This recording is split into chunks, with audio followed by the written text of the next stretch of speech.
لو يعلم الذين كفروا حين لا يكفون عن وجوههم النار ولا عن ظهورهم ولا هم ينصرون بل تأتيهم بغتة فتبهتهم فلا يستطيعون ردها ولا هم ينظرون ولقد استهزئ برسل من قبلك فحاق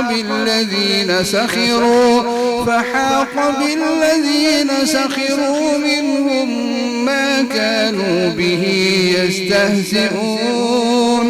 قل من يكلؤكم بالليل والنهار من الرحمن بل هم عن ذكر ربهم معرضون